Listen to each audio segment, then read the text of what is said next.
Mega Kairunisa akan menemani Anda dengan berbagai topik hangat terkini, teraktual, tajam selama 30 menit ke depan dalam acara seputar informasi pagi.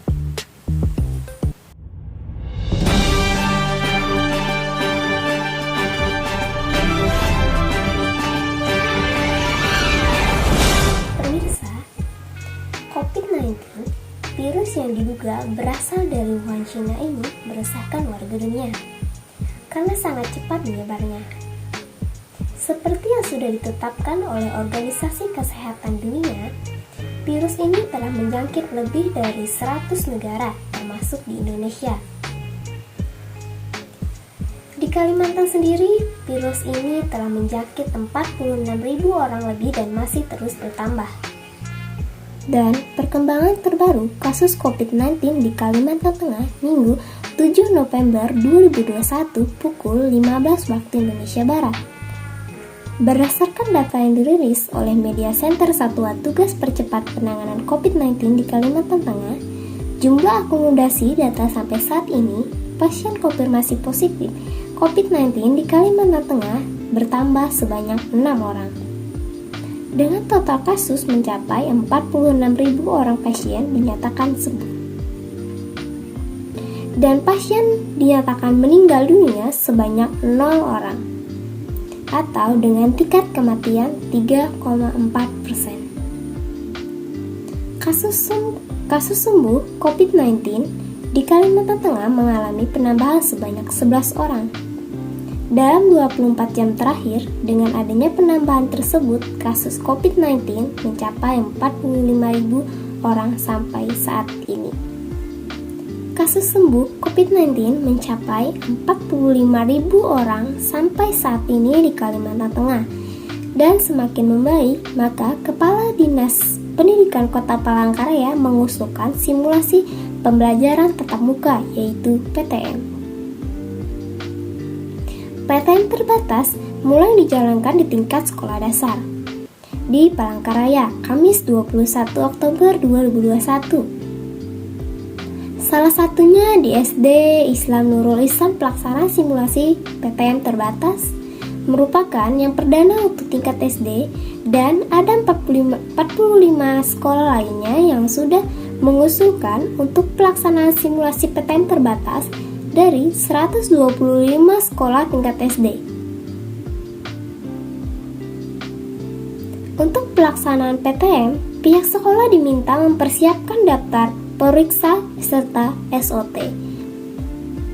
Selain itu, menyiapkan tips Satgas COVID-19 tingkat sekolah dan melaksanakan nota kesepakatan dengan puskesmas terdekat.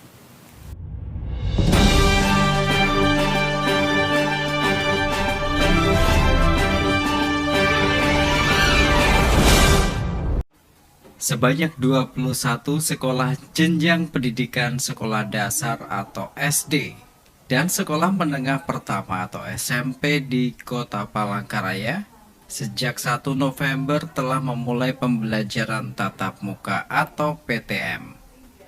Hanya saja meski sudah dikeluarkan surat rekomendasi dari Dinas Pendidikan Kota Palangkaraya, sebagian SD di Palangkaraya masih memulainya dengan uji coba. Tidak langsung menerapkan 50% kehadiran peserta didik. SD Islam Darussalam misalnya, yang masih melakukan uji coba PTM terbatas. Kepala SD Islam Darussalam Siska Amelia menyebut, untuk lingkup pendidikan yang dipimpinnya ini, peserta didik yang hadir murid kelas 4, 5, dan 6 saja.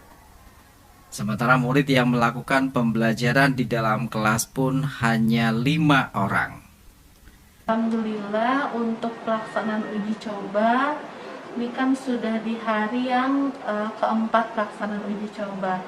Senin kita sudah mulai bisa menerapkan untuk di kelas 50% untuk setiap kelas. Jadi kelas yang siswanya 25 sudah bisa 12-13 anak yang masuk di kelas.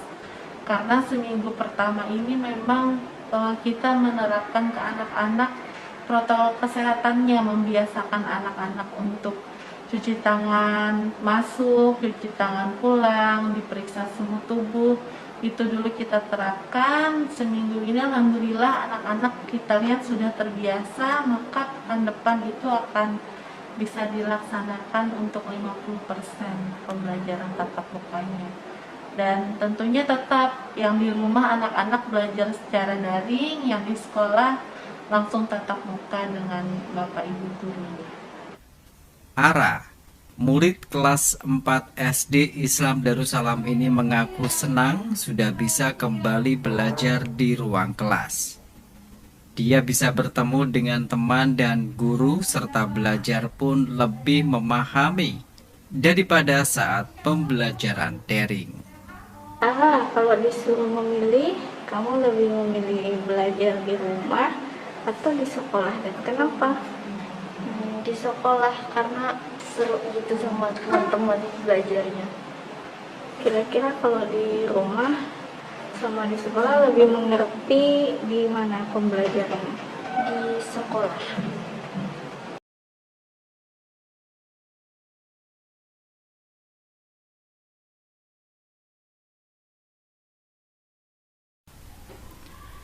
Dari Palangkaraya, Gilang Rahmawati, Kalteng TV.